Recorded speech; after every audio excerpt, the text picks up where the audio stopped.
Shalom saudaraku, dimanapun saudara berada, Tuhan itu baik. Amin. Mari bersama-sama kita memuji-muji Tuhan. Bersyukur sebab Tuhan itu baik. Haleluya. Semua bertepuk tangan, semua bernyanyi memuji-muji Tuhan kita. Kasih yang begitu besar, lebih kuat dari dosa. Kasih yang menemukanku, selamatkan dan pulihkanku. Ku naikkan syukurku, ku tak akan berhenti memuji, meninggikan namamu, selalu menari, memuliakanmu. Dibebaskan, dibangkitkan, hidup yang kau beri, dan kini hanya untukmu. Hey, haleluya.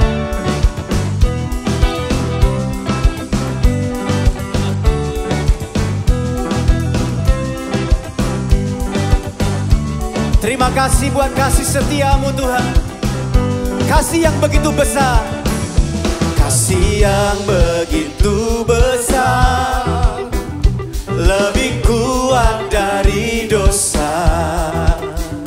Kasih yang menemukanku, selamatkan dan pulihkanku. Mari naikkan syukurmu. Ku naikkan syukurku, ku tak akan berhenti memuji, meninggikan namamu, selalu menari, memuliakanmu. Amin. Dibebaskan, dibangkitkan, hidup yang kau beri, dan kini hanya untukmu. Hey, kami memuji-muji kebesaran-Mu Tuhan. Semua naikkan syukur kepada Tuhan. Yeah, yeah. Ku naikkan syukurku,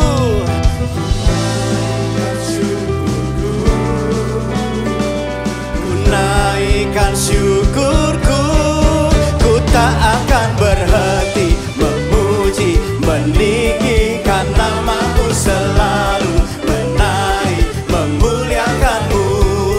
Dibebaskan, dibangkitkan, hidup yang kau beri, dan kini hanya untukmu, takkan berhenti. Amin. Meninggikan namamu. Dibebaskan, dibebaskan, dibangkitkan, hidup yang kau beri, dan kini hanya untuk dibebaskan, dibebaskan, dibangkitkan, hidup yang kau beri, dan kini hanya untukmu. Seperti pujian ini ya Tuhan, kami hidup hanya untukmu. Sebab Engkau sudah menebus setiap dosa dan kesalahan kami. Amin. Dan saatnya kami memuji-muji Engkau, menyembah Engkau apapun yang terjadi. Berkat kemurahan-Mu, berkat keselamatan-Mu, janji-janji-Mu ya dan amin selalu terjadi dalam hidup kami. Terima kasih Tuhan Yesus. Kami mau memuji-muji dan menyembah Engkau Tuhan.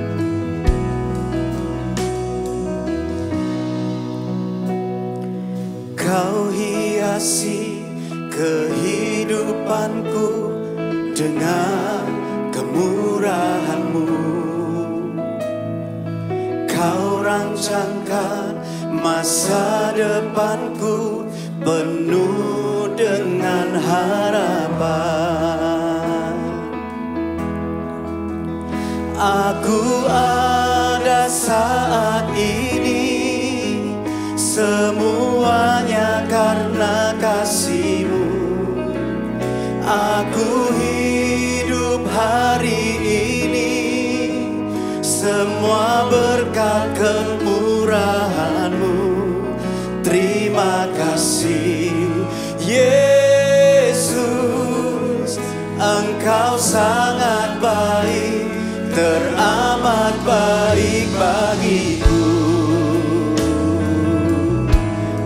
kasih Tuhan.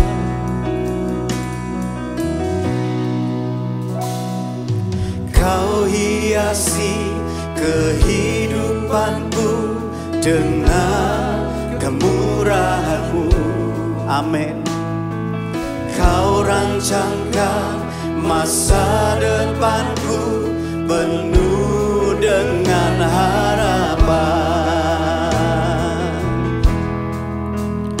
Aku ada saat ini, semuanya karena kasih-Mu. Aku hidup hari ini, semua berkat kemurahan-Mu. Terima kasih Yesus, Engkau sangat baik, teramat baik bagiku.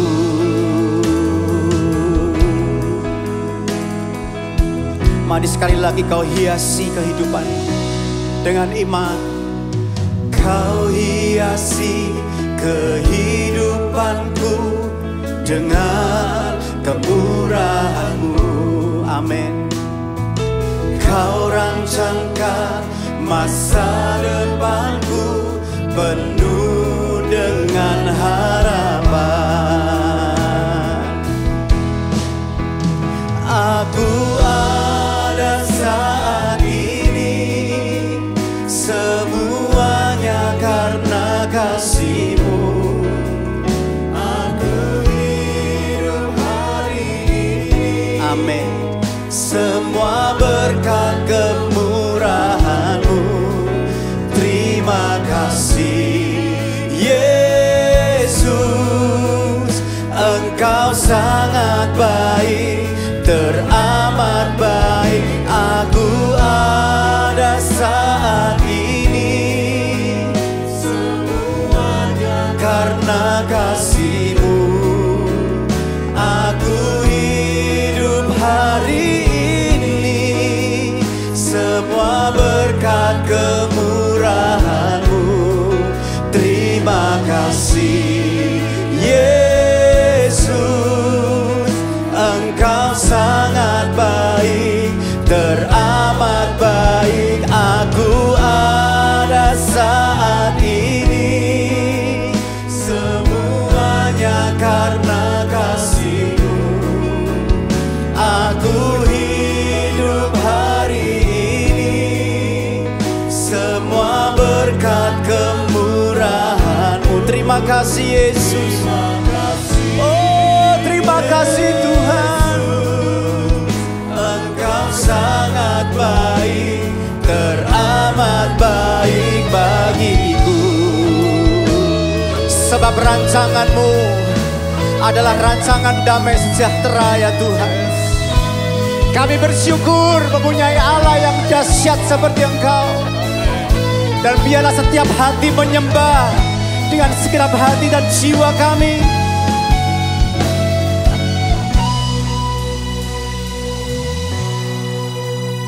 Aku ada saat ini, semuanya karena kasih-Mu. Yes, my Lord.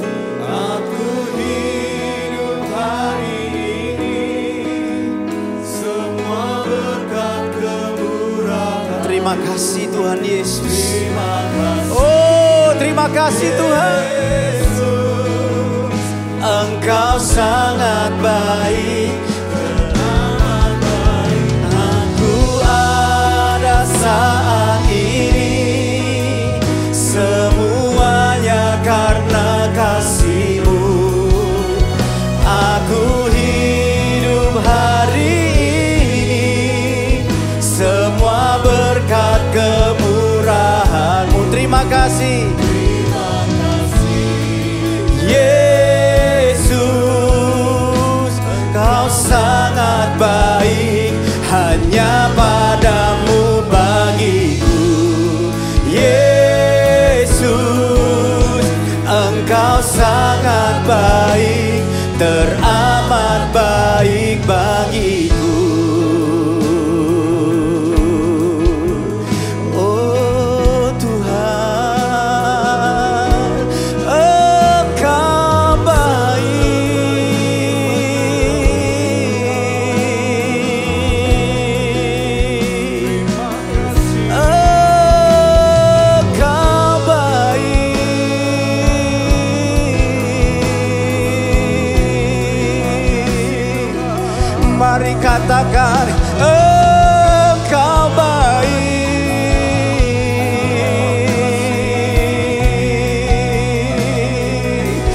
kami katakan Engkau baik Tuhan, rancanganmu ajaib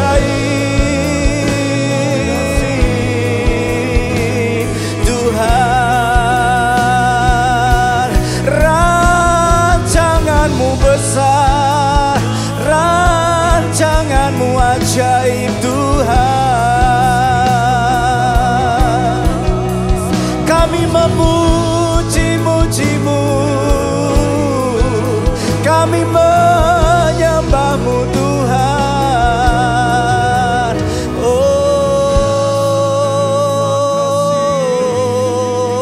Jesus, Jesus, Engkau baik Tuhan. Oh,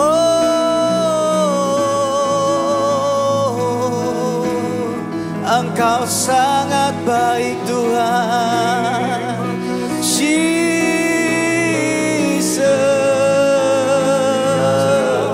You are so good.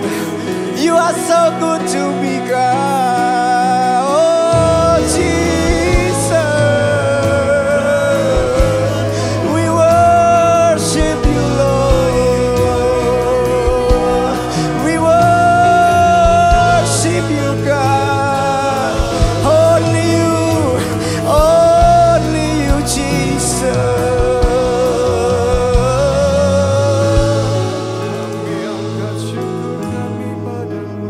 Haleluya.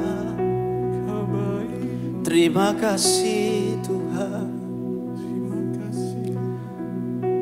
Terima kasih Tuhan.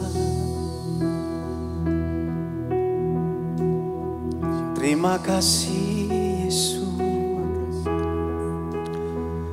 Sampai kapanpun Tuhan, selama kami hidup, kami akan terus memuji-muji Engkau.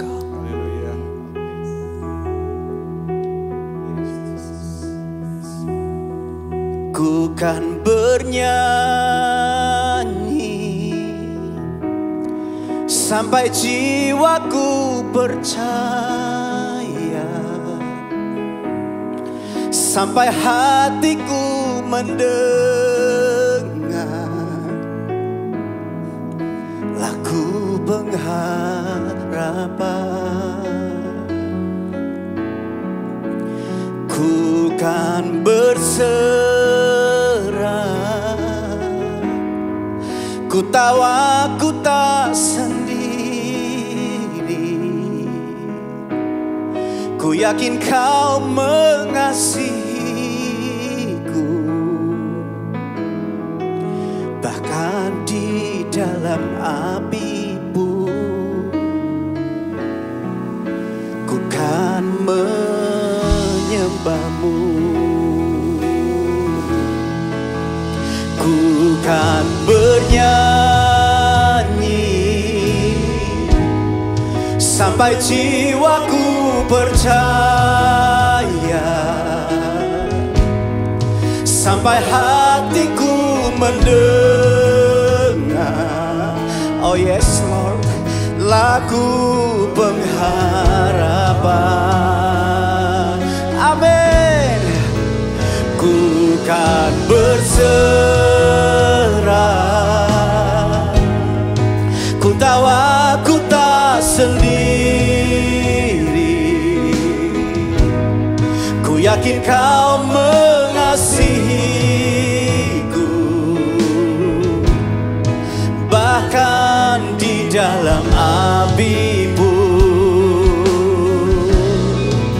ku kan menyembah-Mu. Oh, ku kan bernyanyi, ku kan bernyanyi sampai jiwaku percaya, sampai hatiku mendengar. Yes Lord, lagu pengharapan.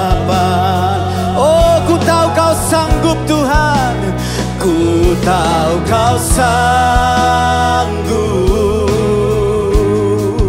aku tak pernah sendiri, selalu baik kau di hidupku, bahkan di dalam api pun ku kan menyembahmu. Sekali lagi, ku tahu kau sanggup Tuhan, ku tahu kau sanggup, aku tak pernah sendiri, selalu baik kau di hidupku, bahkan di dalam api pun ku kan menyembahmu. Oh, bahkan di dalam api pun ku kan menyembahmu.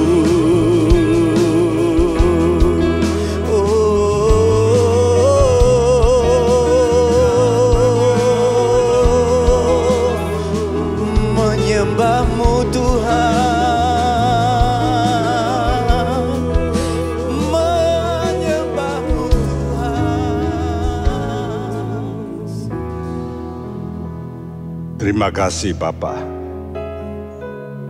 Kami tahu ada satu sumber kekuatan kami, pribadi Sang Pencipta. Engkau yang menyebut dirimu Allah yang Maha Kuasa. Karena itu kami bersyukur, karena kami bisa mempunyai koneksi dengan penyembahan kami. Kami dapat mengunduh kekuatan-Mu, sehingga kami di tengah-tengah dunia yang penuh dengan problema ini, Engkau tetap mampu menguatkan kami. Yes. Terima kasih buat kasih setiamu Tuhan. Hadirlah di tengah-tengah kami. Yes. Kunjungi juga rekan-rekan kami yang masih ada di rumah, supaya mereka benar-benar memiliki roh takut akan Engkau, beribadah dengan sungguh-sungguh menghormati kehadiran-Mu. Terima kasih. Dalam nama Tuhan Yesus kami panjatkan doa kami. Setiap kita yang percaya dan mengasihi Tuhan berkata bersama, amin. Shalom rekan-rekan semua di dalam Tuhan Yesus Kristus. Kita masih dalam suasana pandemi, dan ini memasuki bulan-bulan yang banyak acara, namun juga musim dingin di belahan sebelah utara Katulistiwa. Karena itu lebih dingin, maka virus ini lebih merebak. Sehingga banyak negara kehabisan tempat tidur. Benar-benar ini tidak pernah terjadi. Rasanya seperti maut itu memburu terus.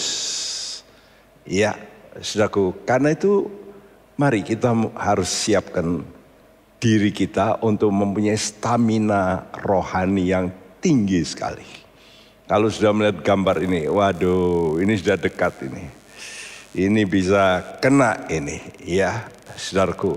Nah, begitulah memang kijangku, binatang hewan buruan. Baik diburu binatang buas, namun juga diburu manusia yang suka mengambil seluruh tubuhnya untuk dimakan, untuk jadikan kulit, untuk fashion, bahkan untuk obat. Ya, itulah kijang. Nasibnya betul-betul ya binatangnya seperti domba. Dia tidak bisa melawan. Hanya tergantung providensia Allah. Namun Allah pencipta memberikan kemampuan-kemampuan yang luar biasa yang sudah kita terangkan beberapa kali. Nah, oleh karena itu marilah kita menjadi anak-anak Tuhan yang mempunyai stamina yang tinggi. Dari mana stamina yang tinggi? Kita dianjurkan saat-saat ini jangan sampai kita kurang tidur. Ya, diminta di seluruh dunia tidur yang cukup. Nah, kehidupan kijang ini sebaliknya sangat kontroversial. Sebab hewan ini hampir tidak tidur. Saya baca itu kok bisa ya? Ya, hampir tidak tidur. Dan sudah diperhatikan oleh ahli-ahli tidurnya paling 30 menit. Yang betul-betul sleep, deep sleep. Ya. Tapi umumnya itu tidak. Ya, jadi deep sleep-nya itu cuma sekian second, sekian sekon, ya, sekian detik. Dan kalau di total hanya 30 menit. Lebih banyak dia itu tiduran. Setengah tidur lah, seperti gambar di bawah ini. Ini yang sudah dewasa ini. Lihat matanya melek. Ya. Jadi tiduran itu bisa dengan mata dipejamkan atau tidak. Dan waktu dia tidur memang memberikan peluang untuk dia mengadakan yang namanya memama biak. Supaya apa yang dia makan itu diproses. Hampir semua binatang memama biak melakukan ini. Ya, tapi kijang istimewa karena tidurnya sangat rendah. Dan dia terus hampir melek. Untuk apa? Benar-benar bersiaga. Nah, rupanya seperti itu kita di dunia ini. Kita ini, wah, iblis ini tidak tinggal diam. Terus kata Tuhan, awas. Ya, waspadalah karena iblis seterumu itu berjalan terus keliling. Nah, kita mesti sadar ini. Ya. Karena itu kita menjadi anak-anak Tuhan yang seringkali diburu dengan masalah, mungkin penyakit atau problem, pikiran kita apa? Oh, bisa selesai. Dengan apa? Duit. Umumnya orang begitu. Sakit, saya punya uang, bisa. Tapi yang lalu sakit punya uang, mau pakai ventilator saja nggak bisa. Nah, ada saat-saat di mana kita akan menemukan pintu tertutup dan kita mesti sadar itu. Ya, orang-orang Israel dulu begitu ada problem, selalu mereka pikirannya negara mana ya yang dapat membantu kami, negara kuat yang mana. Dan orang Israel condongnya biasanya ke negara-negara dunia saat itu, Mesir. Dan kadang-kadang kepada siapa? Asyur. Jadi ingatan mereka itu, wah ini pasti bisa ini. Ya paling-paling kita bayar upeti. Dan itu yang terjadi juga dengan kehidupan kita, bukan? Kitab Nabi Yesaya 30 memberitahu dengan ayat pertama, celaka. Ya. Celaka kamu yang kalau ada problem lalu kamu minta tolong pada Mesir. Bawa apa? Bawa upeti, gampang lah. 2 minggu yang lalu ada seorang yang memperhatikan firman Tuhan dan tanya ayat ini.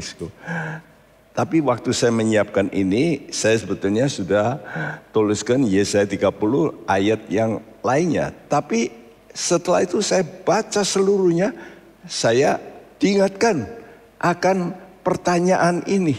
Yesaya 30 ayat 7 yang berbunyi, yakni Mesir yang memberi pertolongan yang tak berguna dan percuma. Sebab itu aku menamainya begini, Rahab yang dibuat menganggur. Iya, dia berkata, aneh ya Pak Bekti, apa ya hubungannya Rahab Ya, lalu di sini bicara soal Mesir, lalu Rahab, ya. Tapi kalau sudah baca dalam bahasa Inggris, saya terjemahkan saja, karena Mesir menolong dengan percuma dan tidak berharga pertolongannya. Karena itu aku teriakan tentang ini. Ya, jadi ini Tuhan yang ngomong. Jadi aku teriakan tentang ini. Kekuatan mereka itu adalah dengan duduk diam. Tinggal diam aja. Jadi rupanya waktu itu bingung, pemuka-pemuka dari Israel ini waktu mereka menghadapi musuh ya yang besar, mereka ingat ada dulu negara yang besar yaitu Mesir. Karena mereka menghadapi Asyur yang waktu itu mulai naik daun menjadi negara dunia. Ya, dan memang Asyur ada negara dunia kedua. Karena itu mereka berkata, oh dulu ada negara dunia pertama, Mesir. Yuk kita ke sana.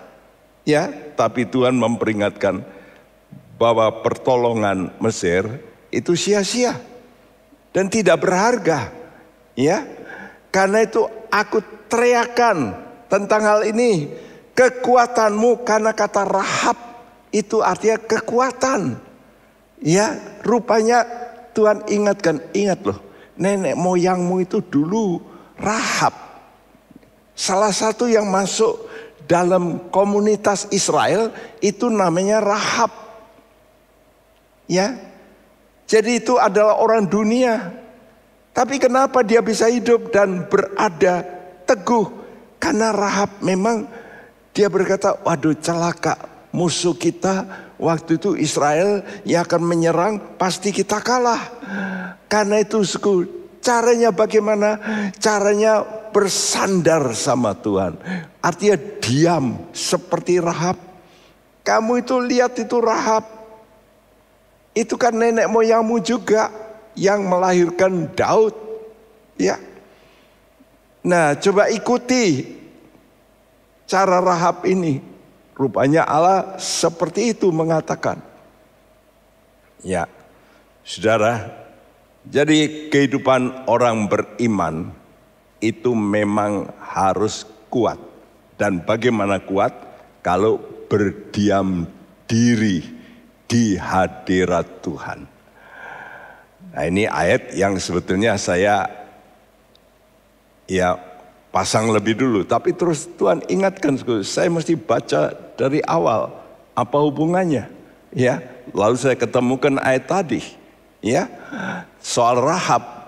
Jadi ingat tuh, Rahab itu dulu mestinya juga mati, tapi dia bisa selamat. Kenapa? Karena ya diam aja, nunggu asal percaya, menerima dua mata-mata.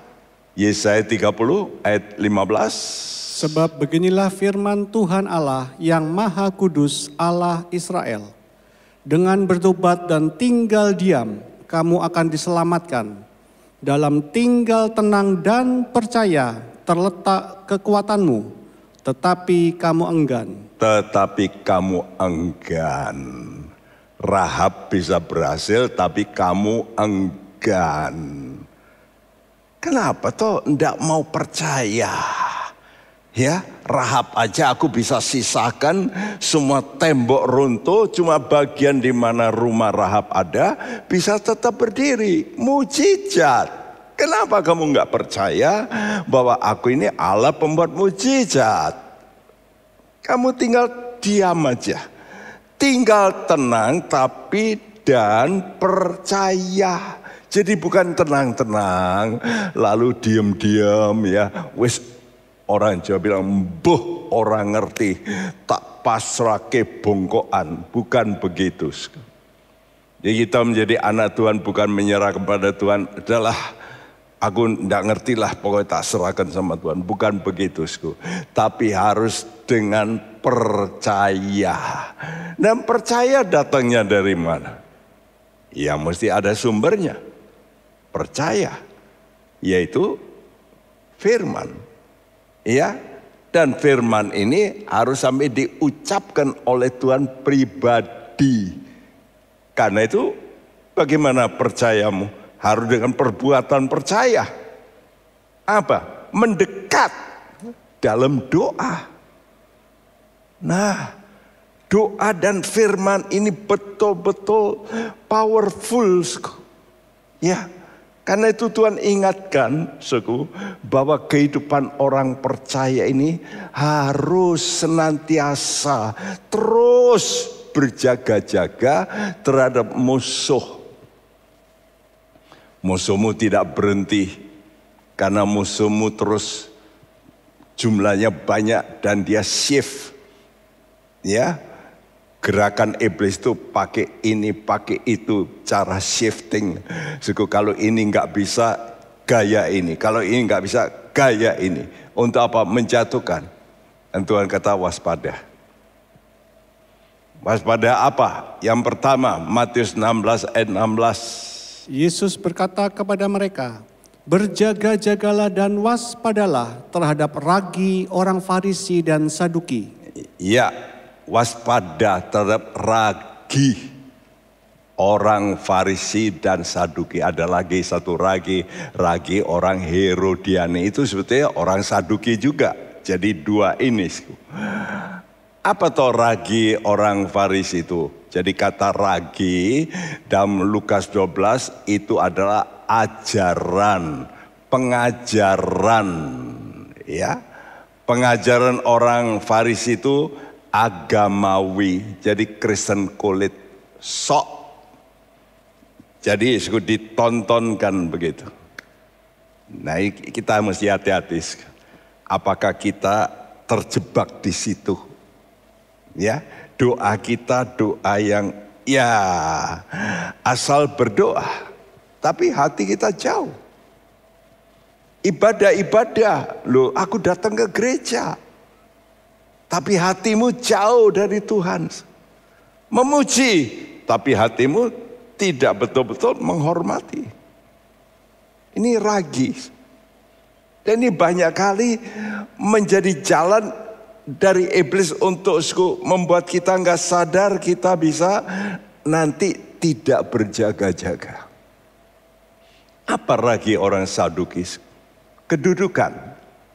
Ya. Itulah Kristen duniawi. Power. Karena itu termasuk orang Herodiani itu suka power. Mereka enggak kepingin yang namanya orang Saduki ini enggak mempercayai kebangkitan. Mati ya selesai. Yang penting di dunia bagaimana bisa punya kuasa. Nah, apalagi yang harus kita berjaga-jaga. Matius 24 ayat 42. Karena itu berjaga-jagalah sebab kamu tidak tahu pada hari mana Tuhanmu datang. Ini soal waktu. Waspada, waktumu itu jangan sampai engkau pakai untuk tidur-tiduran rohani. Ya. Mungkin kita, saya kok capek baca Alkitab terus. Ya santailah, boleh. Saudaraku, seperti Kijang ini juga ya sehari itu 30 menit ya. Betul-betul rest. Jadi kalau kita mau rest, oke, tapi rest pun hati-hati. Ya. Berapa banyak mereka yang keluar kota pikirnya dharma wisata, terjadi apa? Celaka. Betul? Kenapa? Karena iblis selalu mengincar. Kita mesti hati-hati, senantiasa. Walaupun kok ada rest, mungkin saya mau keluar kota, saya mau istirahat. Ya capek memang. Ibadah itu juga kalau full gitu, jerih payah. Capek, lelah. Kadang-kadang kita perlu rest, tapi di tengah rest pun kita mesti waspada. Ya, apa yang paling bahaya dari semua yang harus kita waspadai. Matius 26 ayat 41. Berjaga-jagalah dan berdoalah, supaya kamu jangan jatuh ke dalam pencobaan. Roh memang penurut, tetapi daging lemah. Wah, ini yang paling bahaya, bukan ragi pengajaran, bukan iblis, tapi tubuh kita sendiri. Daging kita ini lemah. Dan ini paling banyak yang jatuh. Dalam Amsal pasal 5-7, 2,5 pasal berbicara soal kejatuhan seksual. Jarang Amsal itu bicara panjang-panjang, sepotong. Tapi waktu bicara soal kejatuhan seksual, artinya daging, itu 2,5 pasal bicara. Dan dikunci dalam pasal 7, banyaklah yang mati karena ini. Memang kita mesti sadar, tubuh kita ini tubuh dosa. Dan tubuh kita ini tubuh maut yang melekat. Wah, ini yang bahaya. Ya, karena itu apa yang harus kita lakukan? Nah, Kijang ini bagus, memberikan teladan. Ya, 70% waktunya dari Kijang itu dipakai untuk rest. Supaya betul-betul fit, nanti kalau lari dia punya kekuatan yang dahsyat. Jadi rest. Tapi bukan rest tidur sama sekali. Rest, dia itu memamah biak. Chewing the cud, ya. Jadi binatang yang memamah biak, artinya makan, dimuntahkan lagi, masuk lagi perut yang berikut, dimuntahkan lagi, masuk lagi, terus begitu, ya. Jadi kita ini sebagai Kristen Kijang juga harus fokus pada dua yang paling penting ini. Apa itu?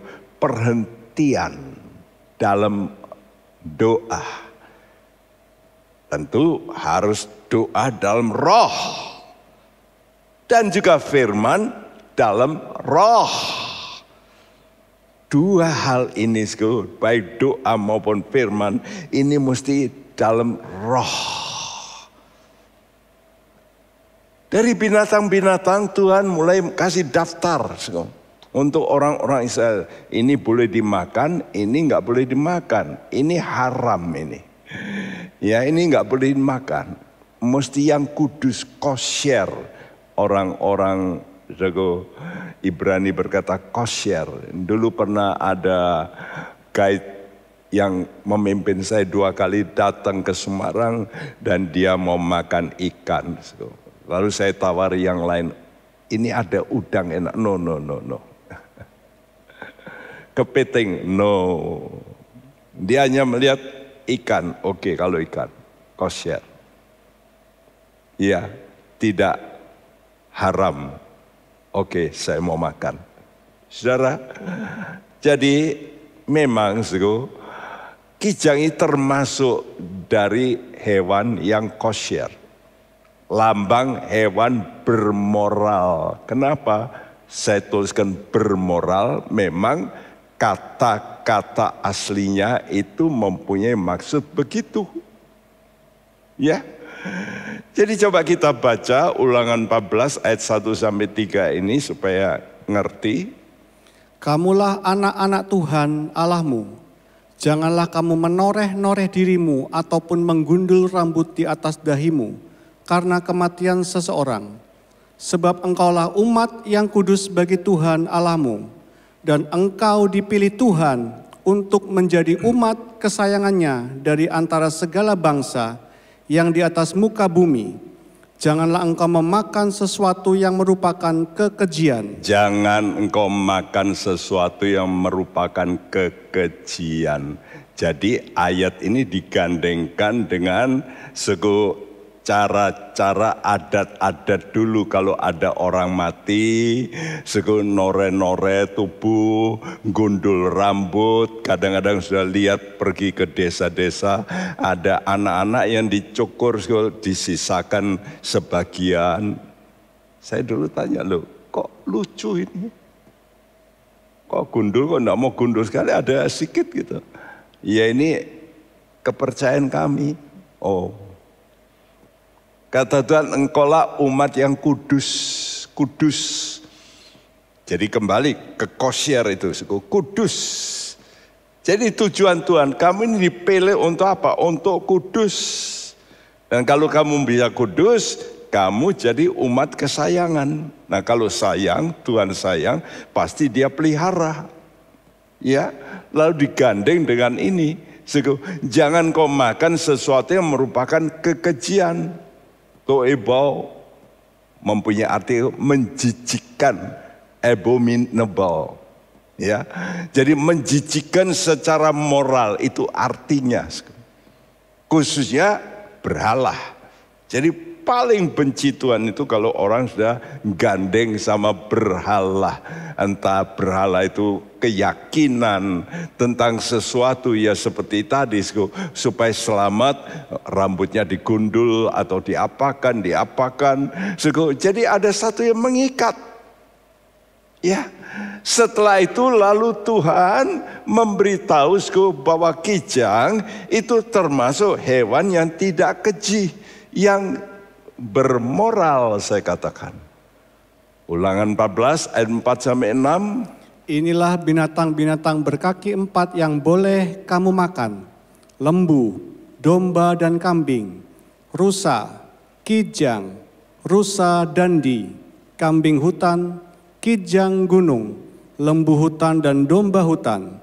Setiap binatang berkaki 4 yang berkuku belah, yaitu yang kukunya bersela panjang menjadi 2, dan yang memamah biak di antara binatang-binatang berkaki 4, itu boleh kamu makan. Iya. Ada, saya baca waktu saya mulai, apa toh bedanya rusa dan kijang. Mereka juga nggak bisa jawab tuh. Ya, saya sudah baca berkali-kali antara rusa dan kijang. Tapi kenapa ada rusa, ada kijang? Ya? Kalau rusa dandi itu rusa kecil, ya. Ya. Lalu kijang gunung. Nah ini model yang lain, tapi tetap kijang, ya. Nah inilah yang paling indah ini, sebetulnya kita harus jadi kijang gunung ini, karena itu spesifik, ya, mempunyai kecepatan yang melebihi dari kijang biasa. Ya, dan kenapa mereka disebut tidak keji? Ada 2 perkara, yaitu berkuku belah. Karena itu kalau saudara mau makan, mesti lihat dulu, ini kaki 4 binatang, kuku belah tidak. Lalu memamah biak tidak. Misalnya kelinci, kelinci itu memamah biak, tapi kukunya tidak terbelah. Anjing terbelah, bukan? Kakinya itu terbelah, tapi tidak memamah biak. Nah itu juga haram, kekejian. Ya, saudara, waktu saya baca ini saya tidak ngerti Tuhan, kok berkuku belah ini apa ini? Dulu kami diajar, ya, ini artinya 2. Jadi pendirian kita harus berdiri atas perjanjian lama dan perjanjian baru. Ya make sense juga ya. Ya saya dulu tangkap begitu, tapi saya masih, nanti kalau saya ngomong begini kok apa ini, comot-comot gitu. Ya, mesti ada gandengannya dengan firman begitu. Lalu Tuhan ingatkan saya dengan ayat ini, baru oh pas juga nih. 1 Timotius 4 ayat 4 dan 5. Karena semua yang diciptakan Allah itu baik, dan suatu pun tidak ada yang haram, jika diterima dengan ucapan syukur. Sebab semuanya itu dikuduskan oleh firman Allah dan oleh doa. Iya, bukankah ini ada hubungannya dengan makanan haram, ya toh? Jadi sekarang dalam perjanjian baru Tuhan memberitahuku, semua makanan itu oke, tidak masalah. Cuma dalam perjanjian baru diingatkan jangan makan darah, itu aja. Ya, tapi makanan semua boleh. Ya, semua yang diciptakan Allah itu baik. Dan satu pun tidak ada yang haram jika, nah ini syaratnya, diterima dengan ucapan syukur, sebab semuanya itu dikuduskan. Kuncinya ini, dikuduskan oleh firman Allah dan oleh doa. Jadi kaki kijang yang berkuku belah ini artinya jalani hidupmu dengan sepatu ini, sepatu firman dan sepatu doa. Makanya sudah lihat gambar ini, kaki kijang ini. Ini seperti apa? Seperti wanita-wanita bukan? Pakai hak gitu. Ya karena itu sudah pergi ke butik-butik, sudah bisa beli tuh model sepatu yang dikasih bulu persi kijang begitu. Lalu dikasih sepatunya. Karena itu banyak anak-anak juga pakai ya hiasan kijang. Ya, saudaraku, tapi ini mempunyai arti bagaimana pendirian kita ini, perjalanan hidup kita harus memakai firman. Karena firman itu pedang roh. Nah, ini roh, karena firman itu roh dan dia pedang roh, ya. Dan doa kita dalam Roh Kudus, kata Tuhan. Itu bagi orang yang mau hidup kudus, sehingga jalan kita nanti akan kudus. Kita kalau kudus berarti lepas dari jerat tipu daya iblis. Banyak kali di antara kita oleh karena pikiran kita nggak kudusku terjebak, kena tuh, ya. Dan ini semua, jangan saya berkata, wah kalau pendeta tidak, mana siapa yang bilang? Semua kita rentan dengan tubuh kita ini, tubuh dosa. Karena itu kita mesti terus handle, pegang tubuh kita ini. Dengan apa? Dengan mendidik, dengan mengontrol. Karena ini bagian tubuh yang harus dikontrol dengan jiwa kita. Dan jiwa kita dikontrol dengan spirit kita. Itulah melalui firman dan doa. Persekutuan doa dalam Roh Kudus. Puji nama Tuhan. Selain binatang ini dia rest, ya, dia waktu rest itu dia juga memamah biak, ya. Selain kakinya tadi katakan yang betul-betul tidak keji, itu kukunya terbelah dan dikatakan memamah biak. Apa itu? Ya, itu ruminansia, ruminan, ya. Jadi ada 4 perut dari semua binatang memamah biak. Saya sudah terangkan ini waktu saya menerangkan soal lembu, domba. Itu semua binatang memamah biak. Kenapa? Karena makanan mereka itu rumput. Dan waktu rumput dimakan, lalu bisa jadi daging, bisa jadi susu. Wah, kalau semua orang hidup bisa makan rumput, wah, enggak mahal. Rumput cari di mana-mana, oh rumput liar banyak. Ambil saja. Saudara yang ingin ambil rumput, datang aja ke rumah saya. Di situ daerah itu banyak rumput-rumput yang tinggi yang menunggu untuk dibabat. Ya. Saudaraku, karena itu ada orang permisi lalu babat untuk apa? Untuk makanan ternaknya. Jadi kijang ini waktu masih kecil, itu bagian namanya rumennya itu. Bagian penggilingan yang betul-betul pertama yang membuat supaya dari selulosa. Selulosa itu rumput itu bahannya selulosa, sulit bisa diurai. Nah, dengan rumen ini diurai, lalu dimasukkan ke retikulum, ya.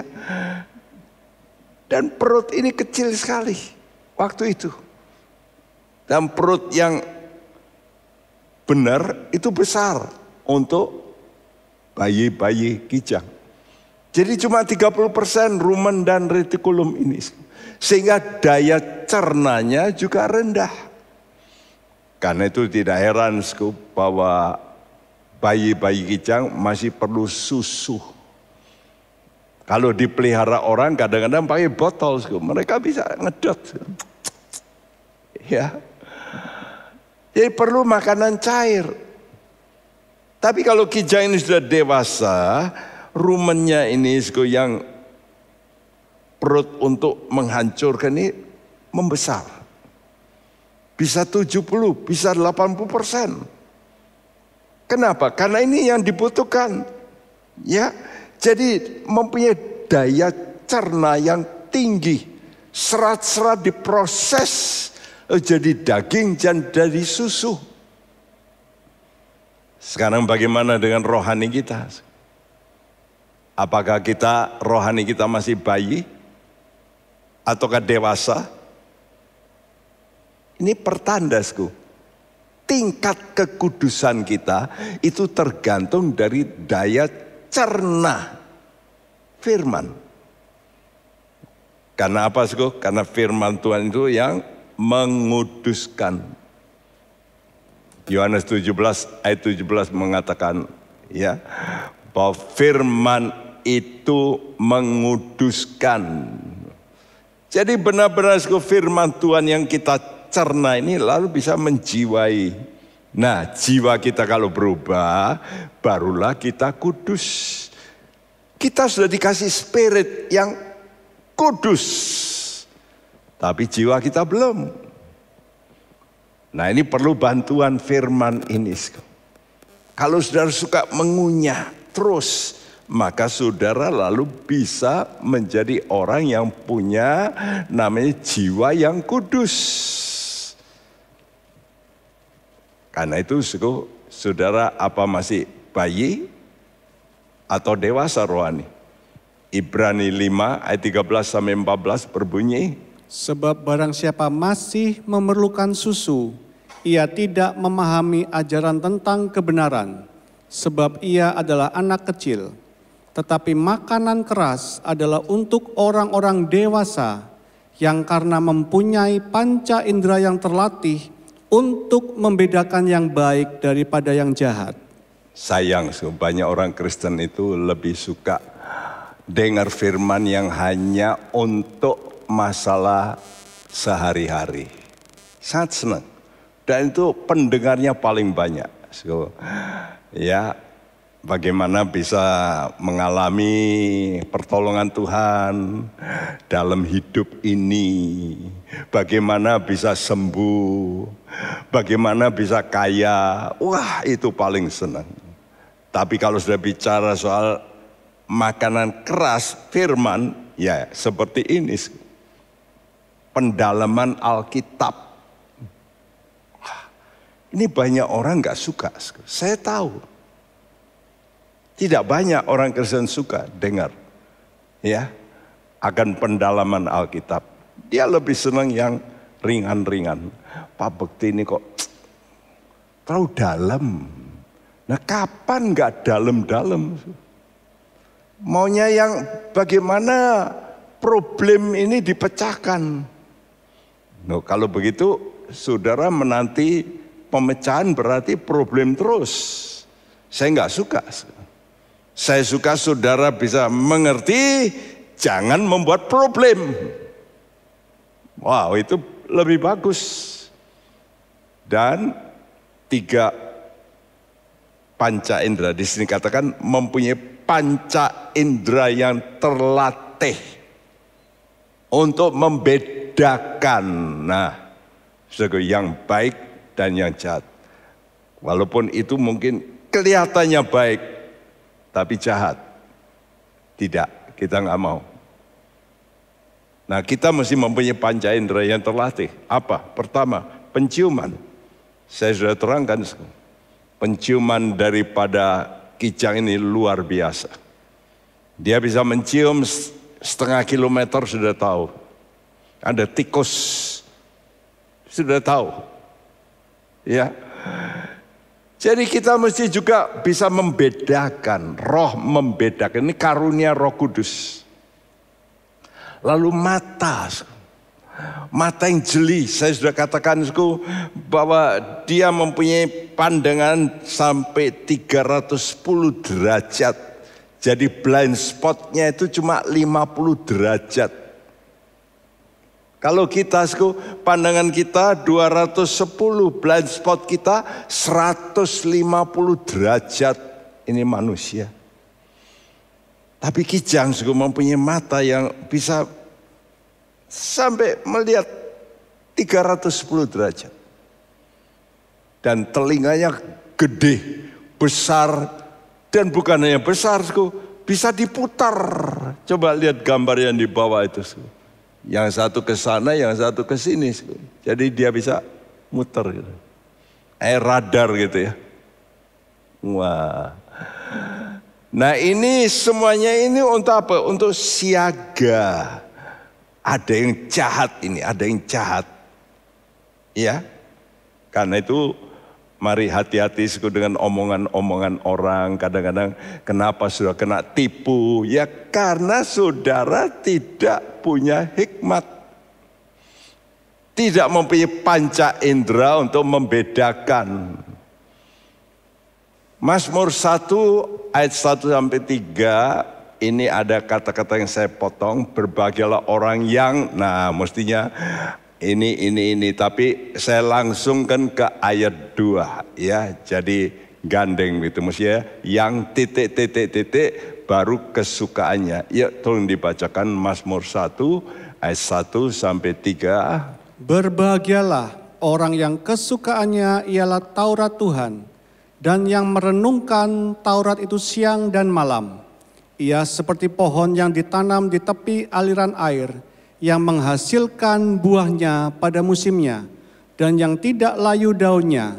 Apa saja yang diperbuatnya berhasil. Apa saja yang diperbuatnya berhasil.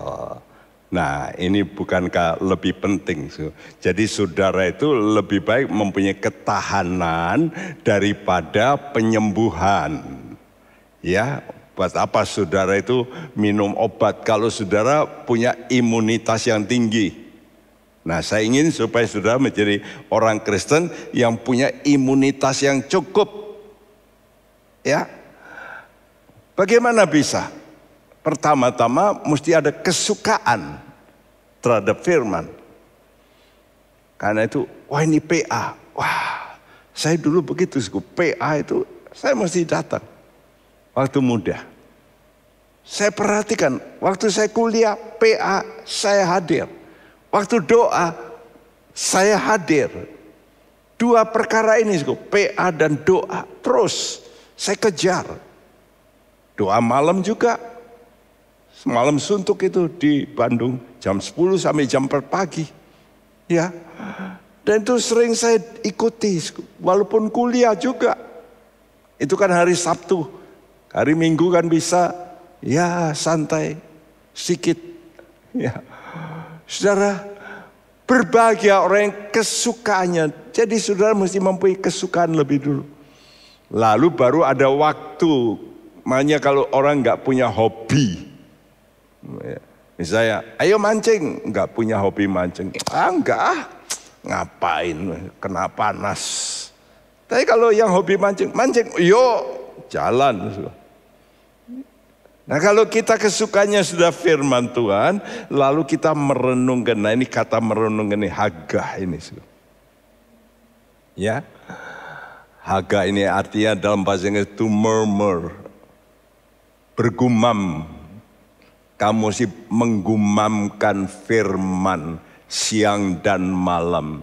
Kalau kamu suka ya self talk, ya ini orang dunia yang meniru juga Alkitab, mereka sebut dengan kata self talk. Ya, ngomong dewek gitu. Kadang-kadang saudara gerundel juga self talk, betul? Kurang ajar itu sian itu, benci aku. Nah, saudara bergumam itu, ya. Dukun-dukun ya bergumam juga, lagi mantra tuh. Dan itu diulang-ulangi. Nah, kita bukan bergumam untuk menjahati orang, kita bergumam firman Tuhan. Kamu nanti akan seperti pohon yang menghasilkan buah. Dan dikatakan apa saja yang diperbuatnya berhasil. Dan ini dilakukan oleh Yosua yang diperintahkan Tuhan juga, ya. Dalam Yosua 1 ayat yang ke-8 berbunyi, janganlah engkau lupa memperkatakan kitab Taurat ini, tetapi renungkanlah itu siang dan malam, supaya engkau bertindak hati-hati sesuai dengan segala yang tertulis di dalamnya. Sebab dengan demikian perjalananmu akan berhasil dan engkau akan beruntung. Perjalananmu, ya. Kita tahu Kijang ini dalam perjalanannya dia selalu diburu. Bagaimana supaya bisa berhasil lolos, ya. Nah, kita juga begitu.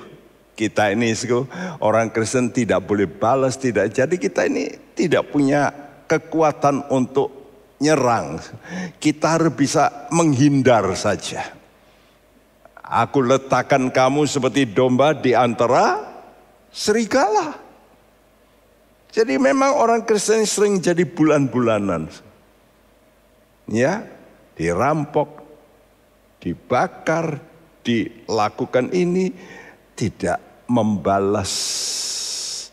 Ya, tapi menyerahkan. Kita butuh yang apa? Providensia. Itu cukup. Asal Tuhan bisa melindungi kita. Nah, doa dan firman ini memang jalan menuju kekudusan. Dan kekudusan itulah kekuatan. Kalau engkau bisa kudus, kuat. Engkau bisa tahan menghadapi masalah-masalah, benturan, hinaan, ya, orang membuli engkau, menghina habis-habisan. Saya sudah kena itu semua.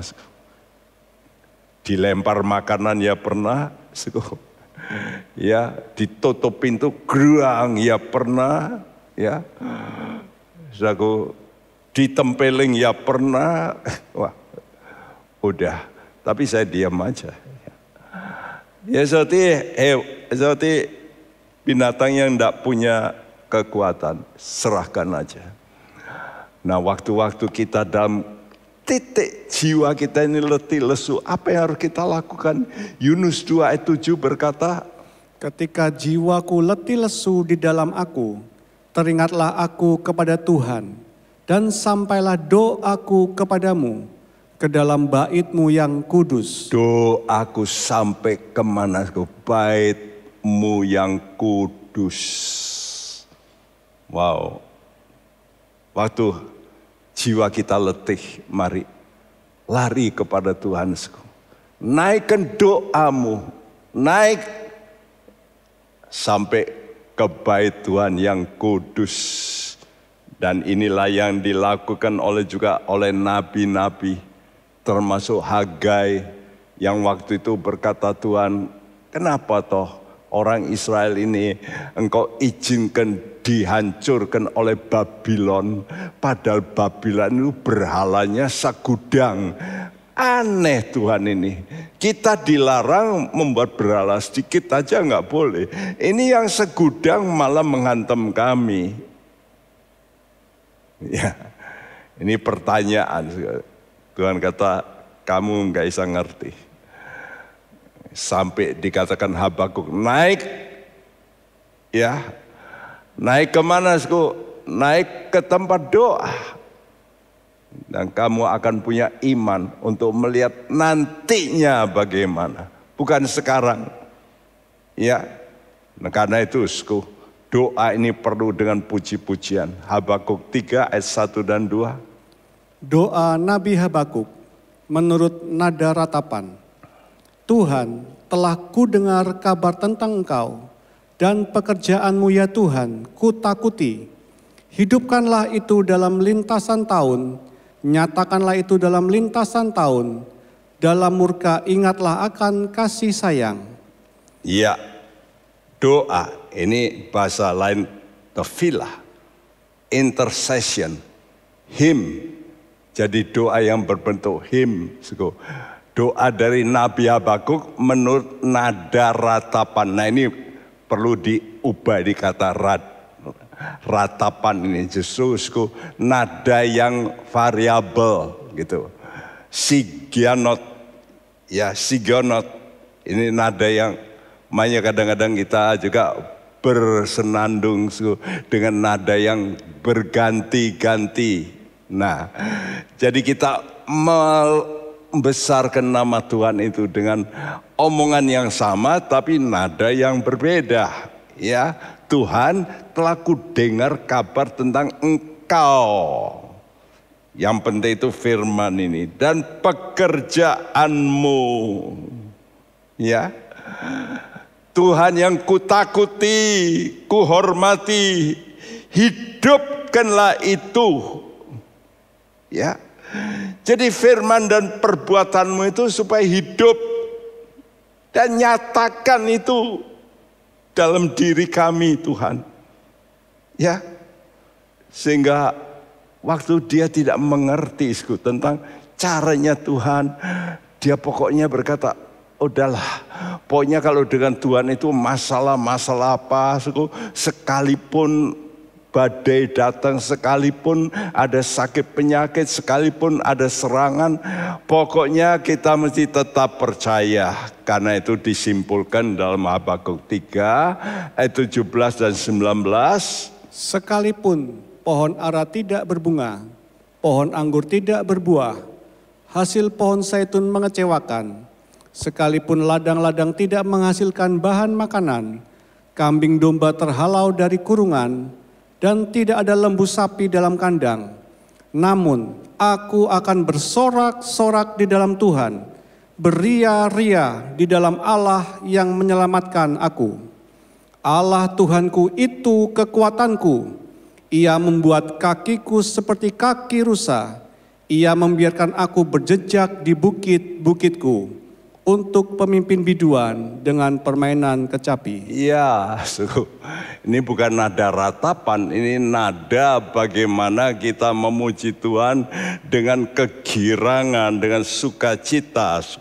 Ya, dengan apa? Tadi katakan, ya, namun aku akan bersorak-sorak dan beria-ria sekalipun badai datang, sekalipun masalah, sekalipun ladang tidak menghasilkan, sekalipun kambing domba terhalau. Ini artinya zaman ini kekayaan. Sekalipun itu kita mesti belajar satu, bersorak. Wah, ini butuh iman ini. Ya, dan memang kita dalam Tuhan seringkali kadang-kadang memang ada orang bertanya, Pak, hidup ini kok susah? Saya ingatkan, ya, perkataan pendeta Watchman ini berkata, hidup orang Kristen seperti membajak. Satu tangan dia dorong bajaknya, tapi satu tangan harus ambil sapu tangan menghapus air mata. Jangan terus nangis. Lihat ke depan, walaupun ada masalah, ada problem, ada hal-hal yang tidak mengenakan, pohon ara tidak berbunga, tidak berbuah, hasil mengecewakan, ya, domba lembu kambing disingkirkan, tapi mari, namun aku akan tetap bersorak Aku tetap akan beria-ria. Kenapa? Karena dikatakan Allah Tuhanku itu kekuatanku. Dan kalau kita lakukan ini, lalu Ia membuat. Nah, kalau kita yakini, waktu terjepit dalam problem, dalam masalah, kita yakini dan kita bersukacita dalam Tuhan, Ia membuat. Wow. Yang tidak bisa itu jadi bisa gitu. Ya, yang tidak mampu bisa mampu. Ia membuat kakiku seperti kaki rusa dan membiarkan aku berjejak di bukit-bukit, melompat-lompat. Dengan apa? Untuk pemimpin biduan. Pemimpin biduan kita Tuhan Yesus. Mari kita menyanyi, suka menyanyi, berglori, kita berhadapan dengan Tuhan, dengan doa penyembahan, ucapan-ucapan firman, deklarasikan kebesaran Tuhan. Maka rohani saudara itu jadi kuat, serupa kaki kijang, karena Tuhan itu kekuatanmu. Buktinya, hewan ini hewan yang rentan, betul nggak? Hewan ini tidak seperti domba yang dipelihara. Ini di alam bebas. Ada juga yang dipelihara oleh orang-orang yang punya tanah besar ya, di istana biasanya, banyak ya. Tapi ini hewan berkeliaran dan itu mangsa. Coba kalau itu domba, habis deh. Tapi kok bisa bertahan rusa ini? Bahkan ini menurut catatan, ini fakta providensia terhadap ciptaannya. Allah tahu hewan ini punya moral tinggi. Aku cover, aku jaga. Walaupun ditembak, walaupun diburu, ya orang ambil obat, dagingnya dimakan, kulitnya diambil dan sebagainya. Ada singa, ada lain-lain, anjing liar. Tapi faktanya apa? Saya baca di Amerika Utara. 1 abad lalu kira-kira ditafsir 1 juta. Sekarang 30 juta loh. Ini enggak dijagai orang loh ya. Wah, ada singa, singanya dibedil. Enggak itu. Ya ada yang begitu memang. Tapi tidak. Jadi saya katakan ini anugerah memang. Kijang itu pandai menjaga diri. Ada yang bodoh karena nggak mau nurut sama pemimpinnya. Tapi semuanya itu karena anugerah Sang Pencipta yang memberikan dia kaki yang kuat, ya, panca indera yang peka, mata yang peka, telinga yang peka, sehingga dia bisa lolos. Walaupun banyak juga yang mati, tapi yang lolos karena mau menurut alur nurani yang Tuhan berikan. Karena itu mari kita datang pada Tuhan dan kita berkata, Yesuslah kuatku. Yesus, Engkau penolongku. Kepadamu ku berseru. Engkau kekuatan kami Tuhan. Haleluya.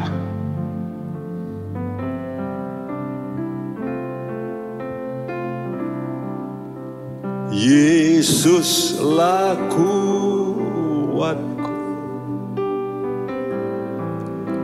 Yesus penolongku.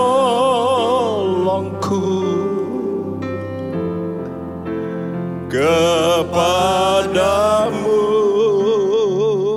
ku berseru.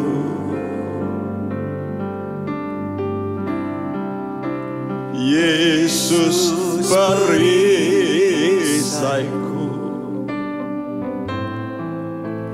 Ku serahkan hidupku. Yesuslah segalanya. bagiku. Amin Tuhan. Engkau Yesus kuat kami. Yesuslah kuatku.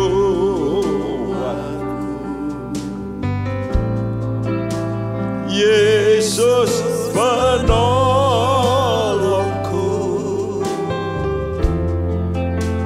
Kepadamu ku berseru.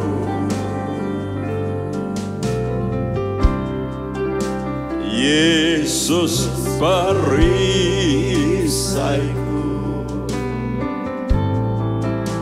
ku serahkan hidupku. Yesuslah segalanya bagiku. Saudaraku, perisai harus tetap dipegang, tidak boleh dilepas.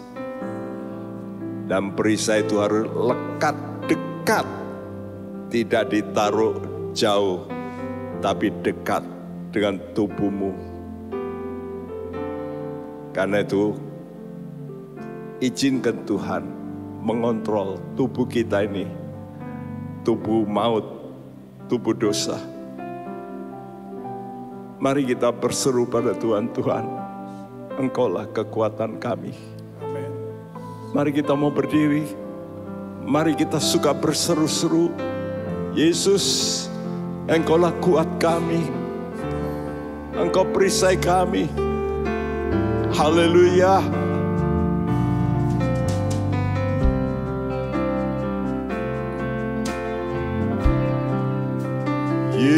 Yesuslah kuatku, Yesus penolongku. Yes, kepadamu ku berseru. Yesus perisaiku,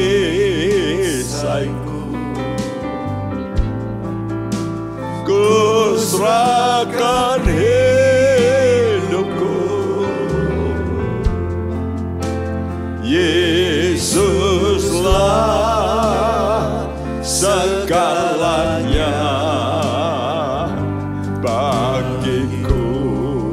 Sekali lagi, nyanyikan dengan lebih baik. Yesuslah kuatku. Amin, amin Tuhan. Yesus penolongku,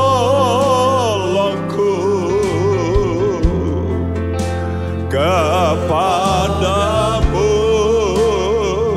ku berseru.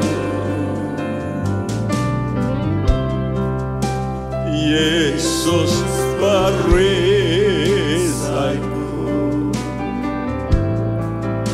ku serahkan hidupku. Yesuslah segalanya bagiku. Yesuslah segalanya. Yesuslah segalanya bagiku. Yesuslah segalanya. Yesuslah segalanya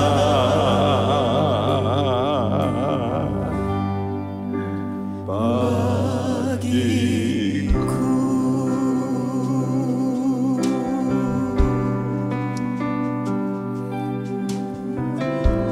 Engkau segalanya,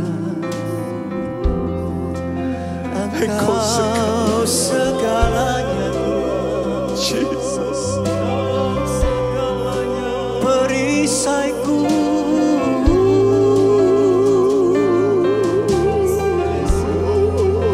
Engkau penolongku,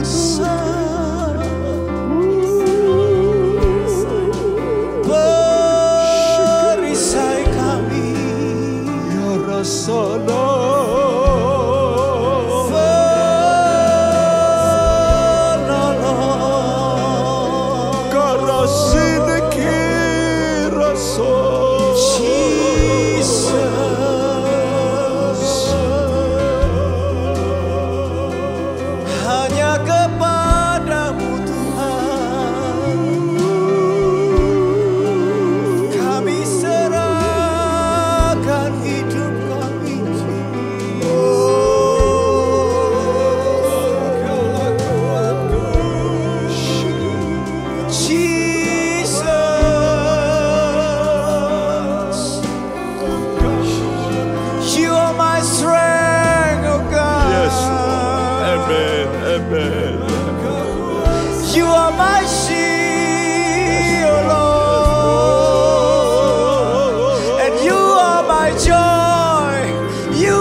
banyak yang kami tidak mengerti, seperti Habakuk. Tapi Engkau memperingatkan kami dalam Habakuk juga. Orangku yang benar akan hidup oleh iman. Yes. Kami satu kali akan melihat apa yang Engkau janjikan itu benar adanya. Yes, amen. Kami akan terbelalak, kami akan kagum, kami akan heran-heran. Yes. Bahwa perkataan Kau luar biasa. Yes. Setengahnya pun tidak pernah kami dengar. Kami akan Tuhan sangat terkagum-kagum, sangat Tuhan bersukacita. Yes. Waktu kami bertatap muka dengan yes, Tuhanku Lord, yang hebat. Amin. Amin. Karena itu kami berdoa untuk anak-anak-Mu, supaya mereka benar-benar Tuhan mencari wajah-Mu, mengikuti perintah-Mu. Hidupkanlah itu perbuatan-Mu dalam diri kami, melintasi tahun-tahun kesulitan pun. Hidupkanlah itu pekerjaan-Mu dalam diri kami, ya Tuhan. Yes. Amen. Melewati masa pandemi ini pun Engkau sertai kami Tuhan terus. Terima kasih. Kami juga berdoa bagi pemerintahan kami. Tetap Tuhan berkarya, bekerja, memegang Tuhan seluruh Tuhan pimpinan aparat Tuhan. Untuk negara kami Engkau akan pelihara, jaga. Dan kami percaya Tuhan Engkau punya rencana yang besar bagi negara kami. Terima kasih. Dan kami ingin menerima berkat-Mu, kami tadakan tangan kami. Terimalah berkat daripada Allah Bapa kita, dari Tuhan kita Yesus Kristus, dalam persekutuan Roh Kudus. Tuhan memberkati engkau. Amen. Dan melindungi engkau. Amen. Tuhan menyinari engkau dengan wajahnya. Amen. Dan memberi engkau kasih karunia. Amen. Tuhan menghadapkan wajahnya padamu. Amen. Dan memberikan engkau damai sejahtera. Amen. Mulai hari ini sampai Maranatha Dia datang kembali. Dan siapa yang percaya berkata bersama amin. Amin. Tuhan memberkati Anda semua. Hai Inspiration People, jangan lupa untuk mengikuti iGen Online Service setiap Sabtu jam 5 sore di YouTube channel Generasi Inspirasi. God bless. Hai Sobat Nambah, ikuti terus ya ibadah Nambah online setiap minggu jam 10 pagi di YouTube Nambah Kids Church atau jam 11 siang di IGTV @nambahkc. Yuk bersukacita bersama. God bless you. Penyaluran kolekte maupun persembahan lainnya dapat dilakukan melalui transfer ke nomor rekening gereja dengan nomor 009 707 2071 atas nama Megawati dan Lee Irwande atau dengan scan QR Code berikut ini.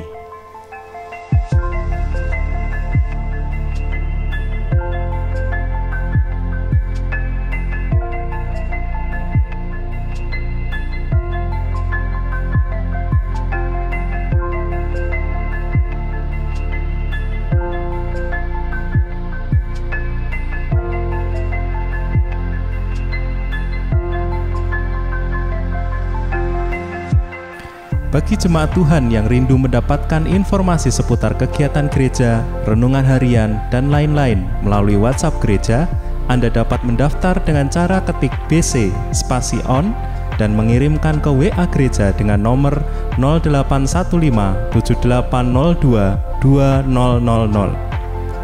Untuk mengikuti ibadah offline di gereja, jemaat dapat mendaftarkan diri di link berikut ini.